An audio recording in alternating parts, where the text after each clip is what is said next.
En el período Heian, la cultura japonesa floreció con la literatura y la poesía, que se convirtieron en una pasión. La historia de Genji es una de las más famosas y la poesía de Basho es una de las más bellas. Japón, tierra de la tradición, donde la historia y la cultura se unen en una sola pasión, desde el monte Fuji hasta el mar del Japón. La historia de Japón es una historia que nos hace soñar. En el período Edo, la paz y la prosperidad reinaron.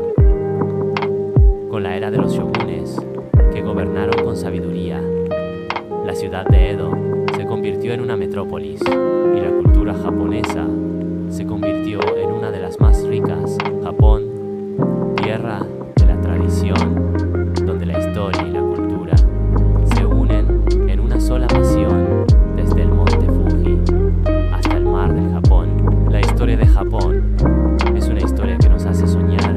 La historia antigua es una historia que nos enseña sobre la civilización y la cultura de las antiguas naciones, desde Egipto hasta Grecia y desde Roma hasta China. La historia antigua es una historia que nos hace reflexionar. Japón, tierra de la tradición, donde la historia y la cultura se unen en una sola pasión, desde el monte Fuji hasta el mar del Japón. La historia de Japón es una historia que nos hace soñar. La historia de Japón es una historia de resiliencia, de una nación que se levantó después de la guerra y la destrucción.